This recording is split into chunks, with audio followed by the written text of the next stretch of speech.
আসসালামু আলাইকুম প্রিয় দর্শক, আপনারা তেলবীজ হিসেবে তিলের নাম অনেকেই শুনেছেন এবং তিল খুবই একটি লাভজনক, অল্প খরচে দ্রুত বৃদ্ধি পায় এবং খুব ভালো একটা ফসল। তবে এই তিল আপনারা কোথায় কী ধরনের জমিতে রোপণ করবেন সে বিষয়ে একটু কথা বলবো। আপনারা দেখতে পাচ্ছেন যে এই জমিতে কয়েকদিন আগে বৃষ্টি হওয়ার কারণে এখানে এই যে কিছু গাছ দেখেন, এই যে মারা গেছে, এই যে হ্যাঁ, এরকমভাবে দেখেন অনেকগুলো গাছ দেখেন, এই যে ঝিমাচ্ছে, এগুলো কিন্তু মারা যাবে।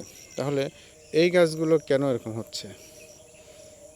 এই গাছগুলো এরকম হওয়ার কারণ হলো, আপনারা এই জমিটা যদি তাকান একটু, যে এই জমিটা সমতল না, এখানে একটু গর্ত, ওইখানে দেখেন একটু উঁচা, এইদিকে একটু উঁচা, এই মাঝখানে দেখেন একটু পানি বেঁধে এই যে জমিটা, এই জমিটা দেখেন এইদিকে যদি চাপ দেওয়া যায় তাহলে বেশি নরম, পা বসে যাচ্ছে।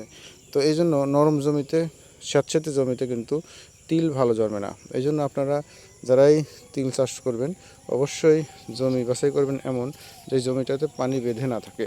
পানি বেঁধে থাকলে কিন্তু যে কোনো মুহূর্তে আপনি ক্ষতিগ্রস্ত হতে পারেন। এই দেখেন, এই যে এতগুলো তিলের মধ্যে এই তিলটা কিন্তু যে কোনো সময় এই যে শুকায় মারা যাবে।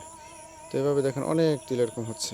তো এ থেকে মুক্তির জন্য অবশ্যই পানি নিষ্কাশনের ব্যবস্থা করে রাখতে হবে এবং পানি যেন জমে না থাকে সেদিকে খেয়াল করতে হবে। ধন্যবাদ সবাইকে। আসসালামু আলাইকুম।